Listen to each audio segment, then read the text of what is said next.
కూడా వచ్చిన మీ అందరికీ యేసుక్రీస్తు నామమున పేరిట శుభాభినందనాలు. కొరింథీయులకు రాసినటువంటి మొదటి పత్రిక 6వ అధ్యాయం 20వ వచనం. 6వ అధ్యాయం 20. మీరు మీ సొత్తు కాదు, విలువ పెట్టి కొనబడిన వారు కనుక, కాబట్టి దేహముతో ఏం చేయాలని చెప్తుంది బైబిల్? దేవుడిని మహింపరచాలంటే మనకేమి ఇచ్చాడు?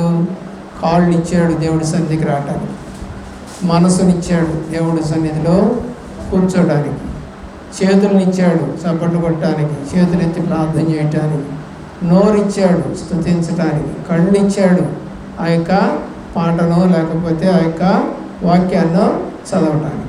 అంటే మన అవయవమాలు ఆయనకి ఇష్టంగా పని చేయించే వారిగా మనం ఉండాలి. మనం కాదు. ఏమని రాస్తుంది? మీరు మీ సొత్తు కాదు, విలువ పెట్టి కొనబడిన వారు. అపోస్తలుల కార్యగ్రంథము 20వ అధ్యాయము 28వ వచనం. అపోస్తలుల కార్యగ్రంథం.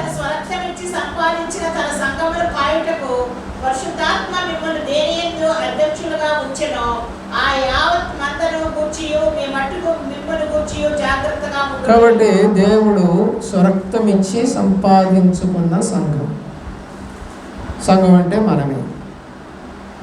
దేవుని ప్రేమిస్తున్న ప్రియబిడ్డలారా, నేడు మీరు మీ సొత్తు కాదు, మీరు విలువ పెట్టి కొనబడిన వారు అని చెప్పి వ్రాయబడతా ఉన్నమాట.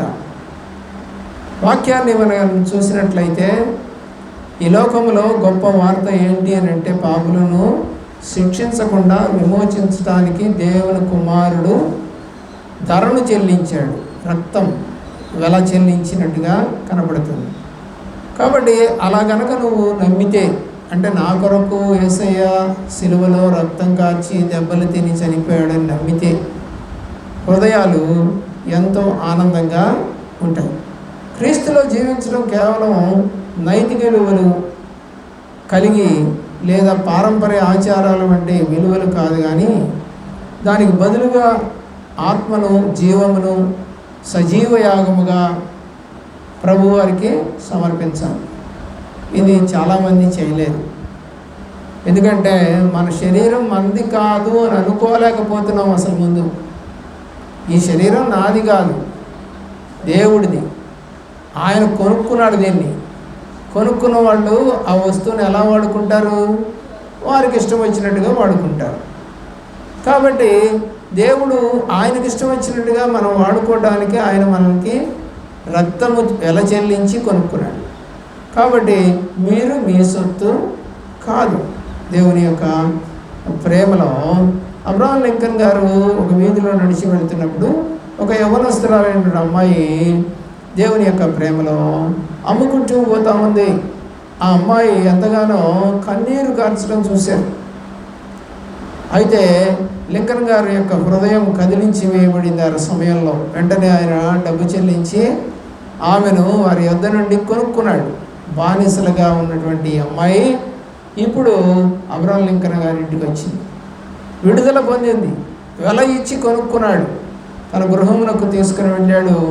ఇంటికి చేరిన తర్వాత ఆయన, కుమార్తె, నిన్ను విడిపించడానికి డబ్బు చెల్లించాను, నిన్ను కొనుక్కున్నాను, కనుకనే నీవు నీ ఇష్టం వచ్చిన చోటుకి వెళ్ళొచ్చు అని ఆమెతో చెప్పాడు. అయితే ఆమె ఆశ్చర్యపడి ఆయన పాదములపై పడి, అయ్యా, నిజంగా నేను స్వతంత్రురాలినైతే నా జీవితాంతం నేను మీకు సేవ చేయనట్లుగా మీరు నాకు అనుమతి ఇవ్వాలని కోరుతున్నాను అని చెప్పేసి అడిగింది అబ్రహాం లింకన్ గారు. దేవుని యొక్క ప్రేమలో లింకన్ గారు ఎంతో సంతోషించారు ఆ సమయంలో. ఆమె అబ్రహాం లింకన్ గారికి విశ్వసనీయమైనటువంటి స్నేహితురాలుగా ఉంటూ ఆయనకి ఎంతో ప్రేమతో సేవలు చేస్తూ ఉంది. ఆ అమ్మాయిని కొనుక్కున్నాడు కాబట్టి బానిసగా ఏం చూడలేదు ఆ అమ్మాయిని.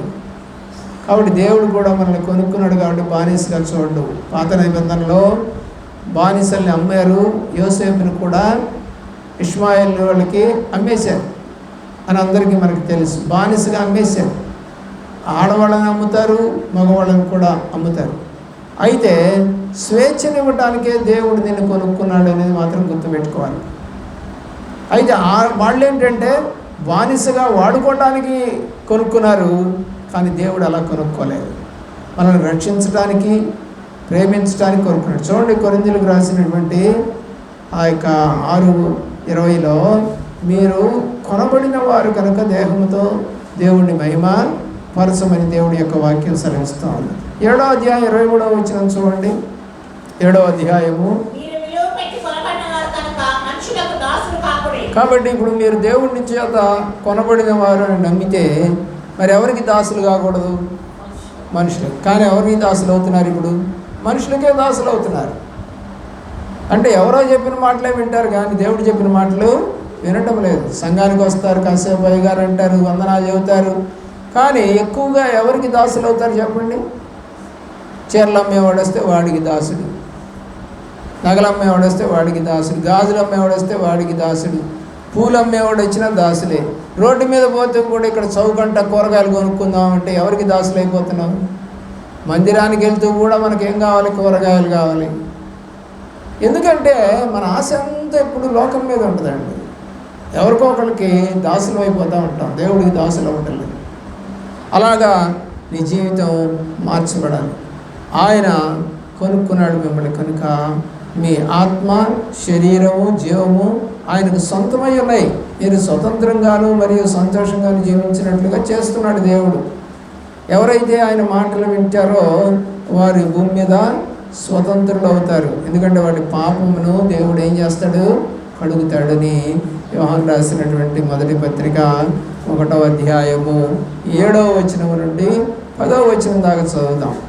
యోహాను రాసిన మొదటి పత్రిక.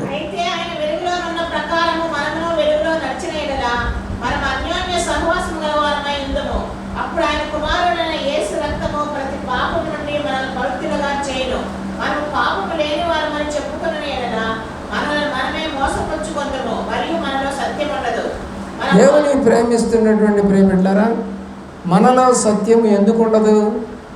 మనం ఆయన్ని ప్రేమించకపోతే ఉండదు. చదవండి చివరి మాట.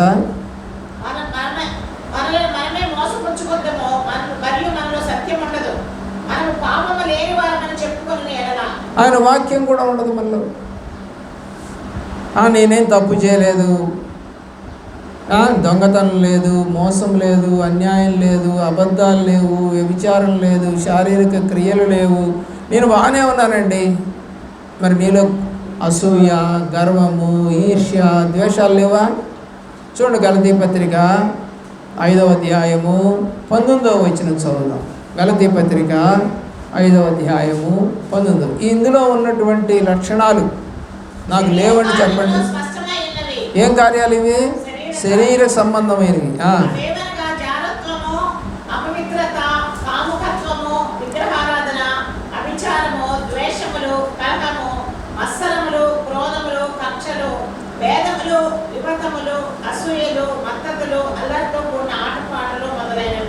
వీటి గురించి నేను మీకు చెప్పిన ప్రకారము ఇట్టి వాటిని చేయవారు దేవుని రాజ్యమును స్వతంత్రించుకోవాలని మీతో స్పష్టంగా చెప్పుచున్నాను. అలాంటి కార్యక్రమాలు ఎవరైనా ఉన్నాయా అని ఆ లిస్ట్ అంతా చదువుకొని నాలో ఇది లేదు, ఇది లేదు, ఇది లేదని చెప్పండి. అప్పుడు మాత్రమే మనం ఎవరవుతాం? దేవుని బిడ్డలు. శిష్యులంతా ఏం చేశారు? అమ్మందనో, నానందనో, భార్యందనో, భర్తందనో, బంధువులు అన్నారను, స్నేహితులు అన్నారను, రాజులు అన్నారను. మరి వాళ్ళ వైపు తిరిగారా లేకపోతే దేవుడి వైపు తిరిగారా? వాళ్ళు దేవుడి వైపే ఉన్నారు. ఆలోచించేయండి. స్టెఫను అనేటువంటి ఒక వ్యక్తి ఉన్నాడు అపోస్తల కార్యగ్రంథంలో. అతను ఇశ్రాయేలుకు ఆదికాండము నుంచి బోధ చేస్తూ వచ్చాడు.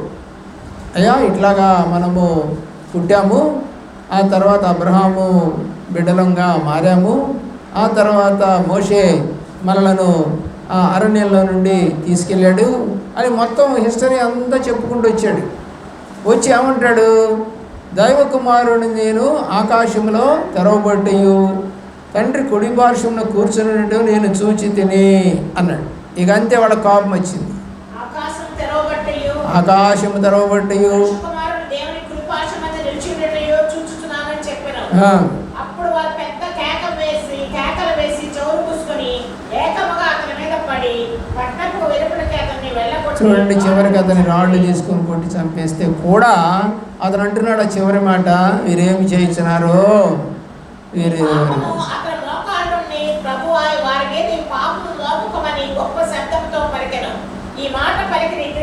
చూసారా, వాళ్ళు ఏం చేస్తున్నారో తెలియదయ్యా, ఆ పాపం వాళ్ళ మీద మోపద్దు అని. ప్రియులరా, ఆలోచించేయండి. కొలస్సీలకు రాసినటువంటి పత్రిక 1వ అధ్యాయము 15వ వచనంలో ఆయన అదృశ్య దేవుని స్వరూపి అయిన సర్వ సృష్టికి కూడా ఆది సంభూతుడైనటువంటి వాడు.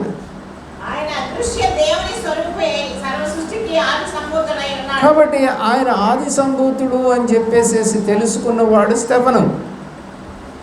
అతనికి అర్థమైపోయింది దేవుడి గురించి. ఆయన ఎక్కడ కూర్చొని ఉన్నాడో కూడా చెప్తున్నాడు. అంత క్లియర్ కట్గా మాట్లాడుతున్నా కూడా అతన్ని రాళ్ళు తీసుకొట్టి చంపేశారు. పౌలుని కూడా రాళ్ళు తీసుకొట్టి చంపేశారు. అయితే అతను చచ్చిపోలేదు, బతికాడు దేవుని యొక్క ప్రేమలో. అలాగా యాకోబుని ఖడ్గముతో నరికించేశారు. ఎంతోమందిని ప్రభు మాటలు వినకుండా వాళ్ళని బాధ పెట్టారు. బాధ పెడుతూనే ఉన్నా కానీ వాళ్ళు ఏమైనా వెనక్కిపోయారా? మమ్మల్ని చంపుతున్నారు కదా, ఎందుకు ఈ సేవ మాకు అని వెళ్ళిపోయారా? 2 కొరింథీ పత్రిక 4వ అధ్యాయం 4వ వచనంలో ఈనాటి క్రైస్తవులకి ఏమి కనపడుతుందో అక్కడ కనపడుతుంది. దేవుని స్వరూపి అయి ఉన్న క్రీస్తు మహిమను కనబరచు సువార్త ప్రకాశము వారికి ప్రకాశింపకుండు నిమిత్తము ఈ యుగ సంబంధమైన దేవత అవిశ్వాసులైన వారి మనోనేత్రములకు గ్రుడ్డితనము కలగజేసిను. ఎవరిప్పుడు అవిశ్వాసులు వచ్చారు కానీ నమ్మటం లేదు. దేవుడు అంటాడు, యోహాను రాసినటువంటి సువార్త 14వ అధ్యాయం 1-2 వచనాల్లో, దేవుని యందు విశ్వాసం ఉంచుతున్నారు, నా యందు కూడా మీరు విశ్వాసం ఉంచండి అని ఆయన చెప్తా ఉంటే, ఆ నమ్మినటువంటి స్టెఫనేమో యేసు ప్రభువుని చూస్తూ ఉన్నాడు ఆకాశంలో. మనమేం చేస్తూ ఉన్నాం? ఈ యుగ సంబంధమైన దేవత ఏమేసింది? ఆ స్థలం కొనుక్కో, ఈ నగలేసుకో, ఈ చీరలు కొనుక్కో, 4 కొనుక్కో, పండక్కి మీ ఆయన్ని పీడించి కొనుక్కో. ఏమంటే ఒక పక్కన కూర్చొని భార్య అంటుందంట, ఏమండి పండక్కి చీర కొనుక్కుంటాను 2000 ఇవ్వండి అందండి. ఒకసారి అడిగింది, రెండోసారి అడిగింది, మూడోసారి అడిగింది. ఆయనకి ఏదో వినపడలేదేమో అని చెప్పేసి మళ్ళా ఎడం చేతి పక్క వచ్చిందంట, కుడి చేతి పక్క నుండి. ఇప్పుడు వచ్చి ఏమండి చీర కొనుక్కుంటాను 5000 ఇవ్వండి అందంట. ఇందాకేమో 2000 అడిగింది, ఇటు వచ్చి 5000 అడిగింది. ఇందాక 2000 కదా నువ్వు అడిగిందంటే నీకు వినపడుతుందో లేదోనని అందంట. చివరికి ఏం కావాలి ఆమెకి? చీర కావాలి. పండగ వస్తుంది. ఏమని కోరుకోవట్లేదు ఆ వ్యక్తులు? నా కొడుకు రక్షణ పొందలేదు, నా కూతురు రక్షణ పొందలేదు, నా మనవడు రక్షణ పొందలేదు, నా యొక్క కోడలు రక్షణ పొందలేదు, మా అల్లుడు రక్షణ పొందలేదు, మా పక్కింటి వాళ్ళు రక్షణ పొందలేదు. ఈ ఆశ లేదు. ఏమండి ఇద్దరం కలిసి ప్రార్థన చేద్దాం, వాళ్ళు రక్షణలోకి రావాలి అంతే తప్ప నీవు ఆ గుడ్డ కట్టుకుంటావు. ఆ గుడ్డ పాడైపోదా? ఆ గుడ్డ చినిగిపోదా? ఆ గుడ్డ రంగులిసిపోదా? కొన్నాళ్ళ తర్వాత దాని బలం తగ్గిపోద్ది కదా. కానీ ఒక ఆత్మను రక్షిస్తే ఆ ఆత్మ ఎక్కడ ఉంటుంది? దేవుని దగ్గర ఉంటుంది. హల్లెలూయా. ప్రేమించండి. నీ ఆశ అంతా ఏముండాలి క్రిస్మస్కి? కొత్త గుడ్డల మీద, నగల మీద, లేకపోతే గిల్డ్ నగల మీద, లేకపోతే రంగులు వేసుకోవటం మీద. ఏమండి ఆలోచన చేయండి. ఏదైనా కానీ ఈ రోజుల్లో దేవుడు యొక్క వైపు చూడకుండా మనుషుల వైపు చూడటం పండగ యొక్క ప్రధానత అయిపోతుంది. తల్లిదండ్రులు పిల్లలకు కొనిస్తూ ఉన్నారు. మరి వారికి ఎవరు కొనియాలంటే భర్త కొనియాలి, లేదా భర్త ఇద్దరు కలిసి షాపింగ్కి వెళ్ళి అందరికి కలిపి కొనుక్కొచ్చుకోవాలి. అంత డబ్బులు ఉండటం లేదు ఈ రోజున జనాల దగ్గర. ఎందుకంటే కాస్ట్లీగా ఉన్నాయి ఇప్పుడు గుడ్డలు కూడా. రోడ్డు మీద గుడ్డలు ఇదివరకు 10 రూపాయలకు 30 రూపాయలకు వచ్చే గుడ్డ కూడా ఈ రోజున 200 చెబుతున్నాడు. ఆలోచన చేయమండి. వాస్తవమైనటువంటి దేవుడు ఆది యందు వాక్యం ఉండెను, వాక్యము దేవుని యొద్ద ఉండెను, వాక్యము దేవుడు అయి ఉండదు. కాబట్టి నీ ఇంట్లో ఏముంది? దేవుడు ఉన్నాడు, వాక్యం ఉంది, ప్రభు ఉన్నాడు. కాబట్టి కొలస్సీలకు రాసిన 2వ అధ్యాయము 9వ వచనం, శరీరాకారములో ఉన్న దేవుడు ఎలయనగా దేవత్వం యొక్క సర్వ పరిపూర్ణత శరీరముగా క్రీస్తునందు నివసించుచున్నది. ఎలా వచ్చాడంటే ఆయన దేవుని యొక్క దేవత్వం ఎలా వచ్చిందంట? పరిపూర్ణత కలిగి శరీరముగా ధరించుకొని క్రీస్తునందు నివసించుచున్నది అది. కాబట్టి అలాంటి దేవుడిని మనము ఆరాధిస్తూ ఉన్నాం. 1వ అధ్యాయం 14వ వచనంలో ఆ వాక్యము శరీరధారి అయి కృపాసత్య సంపూర్ణుడిగా మన మధ్య నివసించెను. రక్తం ఇచ్చినటువంటి దేవుడు, ఒళ్ళును శరీరమును అప్పగించిన దేవుడు. చూడండి, అపోస్తల కార్య గ్రంథంలో మనం చదువుకున్నటువంటి మాట 20:28లో అదే మనం చదువుకున్నాం. తన స్వరక్తము సంపాదించి తన సంఘమును కాయుటకు పరిశుద్ధాత్మ మిమ్మును దేనియందు అధ్యక్షులుగా ఉంచెనో ఆ యావత్తు మందను గూర్చియు మీ మట్టుకును మీరు గూర్చియు మిమ్మను గూర్చియు జాగ్రత్తగా ఉండండి.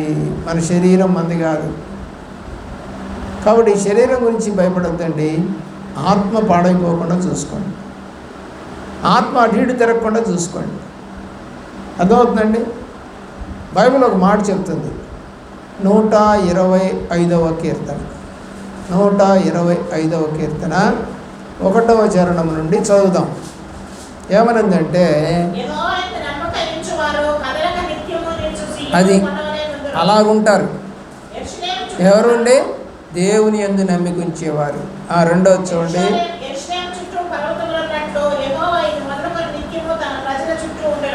ఎవరు చుట్టూ ఉంటాడంటే దేవుడు తన ప్రజల చుట్టూ.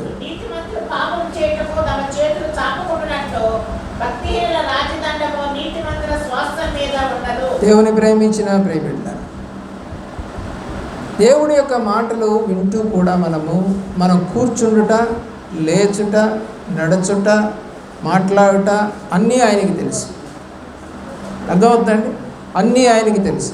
ఫిలిప్పీయులకు రాసిన పత్రికలో దేవుడితో సమానమైన దేవుడు ఎవరూ లేరు. 2వ అధ్యాయము 6వ వచనం ఫిలిప్పీయులకు రాసిన పత్రిక. ఆయన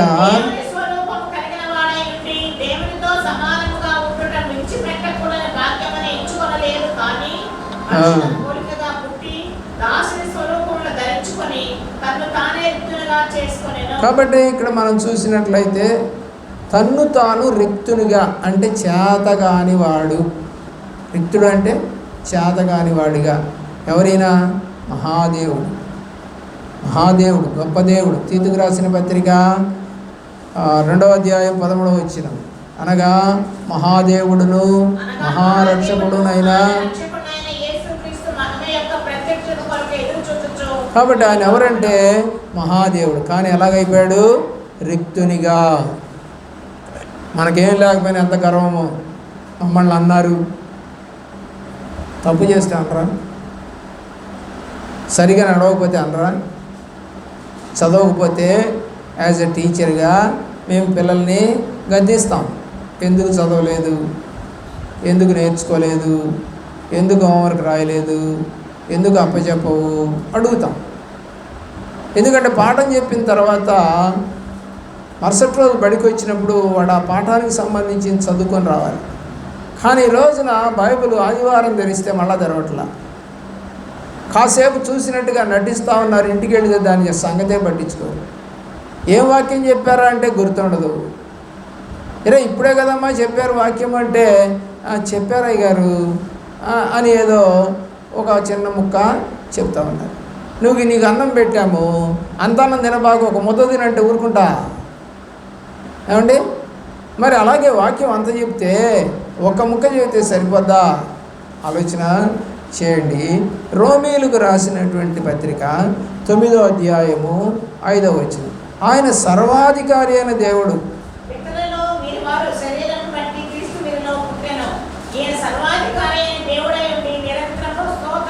కాబట్టి రోజు స్తుతించటానికి వీలైనటువంటి దేవుడు, ఘనమైన దేవుడు, మరియు సర్వాధికారి అయిన దేవుడు. అన్నీ చేయగలడు. సర్వాధికారి అంటే అన్నింటినీ చేయగలడు, దేన్నైనా చేయగలడు. ఆయనకి అసాధ్యమైనది ఏదైనా ఉన్నదా? లేదు కదా. యెషయా గ్రంథము 9:6లో మనం చదువుకున్నట్టుగా ఆయన ఆశ్చర్యకరుడు, ఆలోచనకర్త, బలవంతుడైన దేవుడు, నిత్యుడగు తండ్రి, సమాధానకర్త యొక్క అధిపతి అని అతనికి పేరు పెట్టారు. ఎన్ని రకాల పేర్లు ఉన్నాయో ఆ పేర్లన్నిటికీ తగ్గ శక్తి, నడవగలిగినటువంటి ఆ యొక్క మనసు యేసు ప్రభువుకు మాత్రమే ఉన్నాయి. మరి మనకు కూడా అలాంటి మనసు కావాలి. యోహాను రాసిన మొదటి పత్రిక 5వ అధ్యాయము 20వ వచనంలో ఆయన నిజమైన దేవుడు. మనము దేవుని కుమారుడైనటువంటి యేసుక్రీస్తునందున్న వారమై సత్యవంతుడై ఉన్నాము. ఆయన నిజమైన దేవుడును, ఏమంటే నిత్య జీవమునై ఉన్నాడు. ఆయన ఏ దేవుడు అంట? నిజమైన దేవుడు. అదేంటంటే నిజం కాని దేవుళ్ళు ఉన్నారా? ఇప్పుడు చూడండి, బాబాలు ఎంతమంది వచ్చారు, వాళ్ళంతా మోసం చేయడానికే వచ్చింది, డబ్బుల కోసమే వచ్చింది. వాళ్ళు నిజమైన దేవుళ్ళు కాదుగా. మొన్న మధ్య ఎవరో ఆ యొక్క వ్యక్తి ఒకడు బూడిద పూసుకొని అమ్మాయి బూడిద పూసు అఘోరా అని చెప్పేసేసి మరి పైనుంచి కింద దాకా ఒక కృష్ణుడు రంగు వేసుకున్నట్టుగా వీడు బూడిద పూసుకొని ఓపెన్గానే గుడ్డలు లేకుండానే రోడ్లమ్మడి తిరిగాడు. వాడు చేసే పనులు, వాడు చెప్పే మాటలు అన్నీ కూడా ఏదో చిన్న మాయలు చేసేవాళ్ళు కనుక చేతులు ఊపుతారే అటు ఊపుతున్నాడు. ఏమండి ఎట్ట ఊపుతున్నాడు? ఇట్టిట్టని ఇట్టని ఇట్టని ఇట్టని ఇట్టని ఇట్టిట్ట అంటున్నాడు. ఇదేందిరా బాబు ఇట్ట అంటున్నాడు ఏంది నాకు చూసి భలే ఇది మ్యాజిక్ లాగా ఉంది. ఇది దండం పెట్టడం కూడా ఒక వెరైటీగా ఉంది. ఇది దేవుడికి దండం పెట్టడం.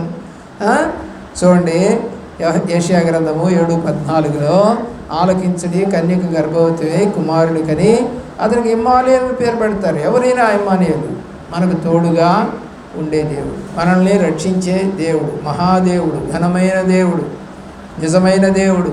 దేవుడు ప్రేమిస్తున్న ప్రియబిడ్డలారా, ప్రభువు గురించి మాట్లాడుతూ ఉంది ప్రవక్త ద్వారా. మత్తయి సువార్త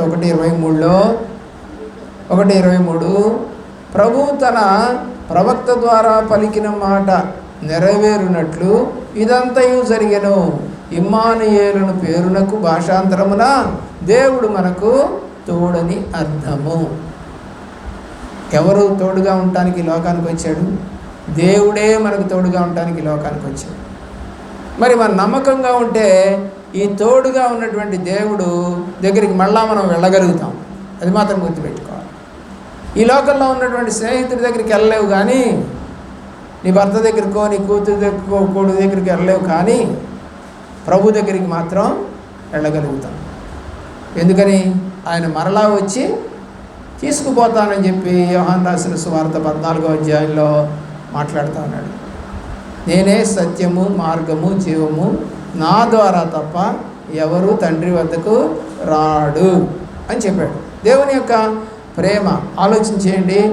యోహాను రాసిన సువార్తలో 20వ అధ్యాయము 28వ వచనం తోమా అంటున్నాడు, దేవునితో అంటున్నాడు. ఏమని? తోమా ఆయనతో, నా ప్రభువా నా దేవా. ఎవరంట ఆయన? తోమాకి ప్రభువు దేవుడే, కానీ అతను చేసిన కుట్ర, మోసం అన్నీ మనకు తెలుసు. దేవుడిని అప్పగించడానికి మనసు లేక చెడ్డ మనసు కలిగి అప్పగించేశాడు. హెబ్రీ రాసిన పత్రిక 1వ అధ్యాయము 8వ వచనం తండ్రి అయిన దేవుడు కుమారుడైన దేవునితో అనగా యేసు ప్రభువుతో, దేవా నీ సింహాసనము నిరంతరము నిలుచున్నది అని అన్నాడు. దేవుడైన యేసుక్రీస్తు సింహాసనము నిరంతరము, సింహాసనము పరమ తండ్రి కూర్చుండేటువంటి ఒక గొప్ప స్థలంలో వేయబడింది. మరి ఆ స్థలంలోనికి మనం కూడా వెళతాం. బైబిల్ ప్రకటన గ్రంథంలో రాయబడుతుంది ఏంటంటే, ప్రభువారు ఆసనం మీద కూర్చొని ఉన్నారని 24 పెద్దలు, మనం కూడా పాట పాడతాం. 24 మంది, అంటే అటు 12 మంది, ఇటు 12 మంది. పాత నిబంధన గోత్రంలో ఉన్నటువంటి 12 మంది, కొత్త నిబంధన గ్రంథంలో ఏర్పాటు చేసుకున్న 12 మంది శిష్యులు, అటు 12 ఇటు 12 కలిసి ఏం చేస్తున్నారంటే దేవుణ్ణి స్తుతిస్తూ ఉన్నారు. 24 పెద్దలతో అని పాట పాడుతున్నాం కదా మనం. ఎక్కడి నుంచి వచ్చారు 24 మంది పెద్దలు? పాత నిబంధన 12 గోత్రాల వాళ్ళు, కొత్త నిబంధనలో 12 మంది శిష్యులు కలిపి అందరూ 24 మంది అక్కడ కూర్చొని దేవుడు పరిశుద్ధుడు, పరిశుద్ధుడు పరిశుద్ధుడు అని మానక కొనియాడుతూ ఉన్నటువంటి సందర్భం కనబడతా ఉంది. యోహాను రాసిన సువార్త చూద్దామండి, 10వ అధ్యాయము 33వ వచనం. అందుకు యూదులు, నీవు మనుషుడవై ఉండి దేవుడిని చెప్పుకొనిచున్నావు కనుక దేవదూషణ చేసినందుకే నిన్ను రాళ్లతో కొట్టుదము కానీ మంచి క్రియ చేసినందుకు కాదని ఆయనతో చెప్పిరి. ఏమని అంటున్నారు వాళ్ళు? నువ్వు మనిషిగా వచ్చావు కదయా, దేవుడు అంటావేంటి? నీవు మనుష్య కుమారుడు అయి ఉండి దేవుడిని చెప్తున్నావేంటి అంటే, ఎలా పుట్టాడో వాళ్ళకి ఇప్పటికీ ఆ ఇజ్రాయెల్లో ఉన్నటువంటి వాళ్ళకి అనుమానం. అంటే దేవుడు జోసఫు మరియమ్మలు అనేటువంటి ఇద్దరు గురించి ఆ యొక్క దేశంలో లేదా ముస్లిం కంట్రీస్లో ఏమనుందంటే, ఆ అమ్మాయి ఎవరితోనో తిరిగింది, అందుకని గర్భం వచ్చింది, అందుకని ఊర్లో కంటానికి అవకాశం లేక ఎక్కడికో దూరం పోయి కనింది అని వాళ్ళు అంటారు. అయితే వాక్యము సెలవిస్తూ ఉంది, దేవదూతలు వచ్చి ఆ యొక్క మరియతో మాట్లాడి ఆ గర్భంలో ఆత్మరూపకముగా ప్రభు పుట్టాడంటే వాళ్ళు నమ్మరు. నువ్వు మనుషుడివే కదా దేవుడు అంటావేంటి అని అంటున్నారు వాళ్ళు. కాబట్టి ఈ రోజున మనిషిని మనిషిగా ప్రేమించడం కూడా చేత కాకుండా ఉంది. మంచి చేసావు కదా అంటున్నారు కదా వాళ్ళు. నేను ఎందుకు కొడుతున్నావు అంటే దేవుడు కుమారుడు అన్నందుకు కొడుతున్నాము.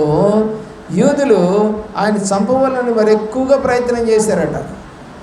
సొంత తండ్రి అంటాడట. ప్రభువారు ఏమంటున్నారు? మా సొంత తండ్రి.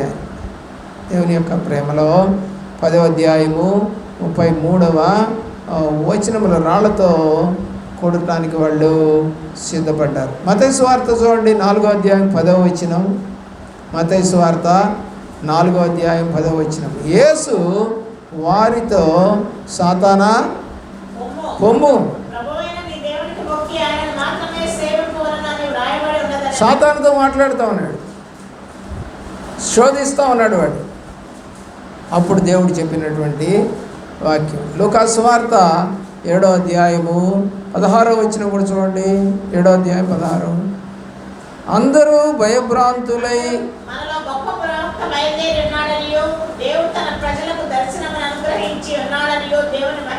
దేవుని మహిమపరుస్తున్నారు. ఎవరంట? అందరూ భయభ్రాంతులై. మనలో ఎవరున్నారంట? గొప్ప ప్రవక్త, దేవుని యొక్క ప్రేమలో. మరి ఆ ప్రవక్తే మన మధ్య కృపాసత్య సంపూర్ణుడిగా మన దగ్గరికి వచ్చాడు. చూడండి 17వ అధ్యాయం 11వ వచనంలో తండ్రికి ప్రార్థన చేస్తూ ఉన్నాడు యేసు ప్రభువారు. పరిశుద్ధుడైన తండ్రి, మనము ఏకమై ఉన్నలాగున వారు ఏకమై ఉండినట్లు నీవు నాకు అనుగ్రహించిన నీ నామమందు వారిని కాపాడుము. ఏమంటున్నాడు? నువ్వు నేను ఏకమై ఉన్నాం. దేవుడు భూమి మీద భార్యాభర్తలుగా చేసినటువంటి ఆదాము అంబలతో ఒక మాట చెప్పినట్టుగా మనకు కనబడుతూ ఉంటుంది 3వ అధ్యాయంలో ఆదికాండం. ఏమనంటే, వారిద్దరూ ఇక ఏక శరీరముగా ఉందురు. ఎలా ఉంటారంట భార్యాభర్తలు ఇద్దరు? ఏక శరీరం. కాబట్టి దేవుడు కూడా ఇక్కడ అంటున్నాడు, మేము కలిసిపోయిన వారం. అంటే అంత ఇంటిమేసి, అంత కలిసిపోయే తత్వం భార్యాభర్తలకు ఉందా ఈ రోజున? భార్య ఒక మంచం, భర్త ఒక మంచం. భార్య అడి తిరిగితే భర్త ఇటు తిరుగుద్ది. ఏమంటే ఆయన ఒకటి చేసి పెట్టమంటే ఇంకోటి చేసి పెట్టుద్ది. ఏమంటే చూడండి ఎలాంటి రైవల్స్ అంటారు. ఇళ్లలో ఎన్ని గొడవలో ఈ చిన్న చిన్న విషయాల మీద. ఈ వస్తువు ఇక్కడ ఎందుకు పెట్టావు, ఆ వస్తువు ఎందుకు తీసుకెళ్ళావు అడుగుతాడు. సరే ఏదో అనుకోకుండా మర్చిపోయి, ఈ మధ్య మా కుమారుడు స్క్రూ డ్రైవర్ ఎక్కడో తను పని చేసుకొని ఎక్కడో పెట్టేశాడు. నేను ఎత్తుకుతున్నా, ఎక్కడ దొరకలా. చూడండి కుమారుడేమో ఊరు వెళ్ళిపోయాడు. మరి ఎక్కడ పెట్టాడు అంటే వాడు నాకు గుర్తులేదు అంటున్నాడు. మరి ఎక్కడ ఉంది ఇప్పుడు అని ఎదుగుతా ఉంటే ఎక్కడో ఆ చెక్కపెట్టలో పడేసింది. దాని స్థానంలో దాన్ని పెడితే ఈజీగా మనం తీసుకుంటాం. గుర్తుపెట్టుకోవాలి, ఎప్పుడు కూడా దేవుడు తన స్థానాన్ని మర్చిపోలేదు. మన స్థానాన్ని కూడా ఎక్కడ ఉంచాలో ఆయన అక్కడే ఉంచాడు. లేకపోతే మనం కూడా ఏమైపోతామని, గర్విష్ఠులు అయిపోతామని ఆయనకు తెలుసు. లోకరక్షకుడు ఈ లోకానికి వచ్చాడు నిన్ను నన్ను రక్షించడానికి, బాగు చేయటానికి, పరిశుద్ధపరచడానికి, బలపరచడానికి, స్థిరపరచడానికి, నీ ఇంటిలిపాదిని ప్రభు సన్నిధిలో నిలబెట్టడానికి నిన్ను వాడుకోవాలని ఆయన ఆశపడతా ఉంటే నువ్వు ఇప్పటికీ కూడా నీ కొట్టుకుని నీ కొడుకుని యొక్క బంధువులను దేవుడి సన్నిధికి నడిపించలేకపోతున్నటువంటి ఆత్మ ఉందా నీలో? మార్చుకో. ఇప్పటికైనా నీ యాటిట్యూడ్ చేంజ్ చేసుకో, నీ ఆలోచనలు మార్చుకో, నీ తలంపులు మార్చుకో. మీ తలంపులు నా తలంపులు వంటివి కాదు అని ప్రభువారు చెప్పారు. కాబట్టి నాలాగా మీరు తలంచడం లేదు, నాలాగా తలంచండి. ఆయన ఎంతో ఆశతో ఉన్నాడు మళ్ళీ తిరిగి రావడానికి. చూడండి, అర్థం చేసుకోండి, ఎంతో ఆశ ఉంది ఆయనకి తిరిగి రావాలి మళ్ళా. చూడండి, చనిపోయిన తర్వాత, ప్రత్యక్షమైన తర్వాత తన శిష్యుల దగ్గరికి వెళ్ళాడు ఆయన. 11 పర్యాయాలు జనాలకు కనపడ్డాడు ఆయన. ఎంత ఆశ అండి! ఎక్కడికి వెళ్ళాలి? వాళ్ళ అమ్మ దగ్గరికి వెళ్ళాడా? వెళ్ళలేదు. అమ్మ ఎలా ఉన్నావు నువ్వు అని ఆయన పలకరించినట్టు బైబిల్ ఎక్కడా రాయలా. ఎక్కడికి వెళ్ళాడంటే శిష్యుల దగ్గరికి వెళ్ళాడు. అంటే ఆయనకి ఏంటంటే పరిచర్య కావాలి, పరిచర్య చేసేవాళ్ళు కావాలి. కానీ పరిచర్య చేసేవాళ్ళు ఏమైపోయారు? చేపలు పట్టుకోవడానికి వెళ్ళిపోయారు. ఆయన బాధ అది. అరే, నేను పరిచర్య చేయమని పంపించాను వీళ్ళని, నేను కనపడకపోయేసరికి వీళ్ళు పరిచర్య చేయకుండా మళ్ళా లోకంలో కలిసిపోయారే. కాబట్టి లోకరక్షకుడు అని చెప్పినటువంటి ఆ ప్రజలే ఆ లోకరక్షకుడిని ప్రచురం చేయకుండా మళ్ళా జీవన వ్యాపారంలో కలిసిపోయారు. అదే పాపం. మనకు ఎన్ని పనులున్నా ప్రభు పని ఉంది అంటే సిద్ధపడి ప్రభు నామానికి మహిమ తెచ్చేవారిగానే నడవాలి. ఎందుకంటే ఈరోజు పోతే మళ్ళా రాదు, ఈ యొక్క అవకాశం పోతే మళ్ళా రాదు. పోగొట్టుకున్న తర్వాత ఆ అమ్మాయి ఒక నాణ్యాన్ని పోగొట్టుకొని ఇల్లంతా ఊడుస్తూ ఉంది, దొరికేదాకా అని రాసింది అక్కడ. మరి నీవు కూడా దేవుడు ఆత్మ నీలోకి వచ్చేంతవరకు ప్రార్థన చేస్తావా? అలాంటి ఆత్మ దేవుడు నీకు దయచేయనుగాక. మోకరించండి, ప్రార్థన.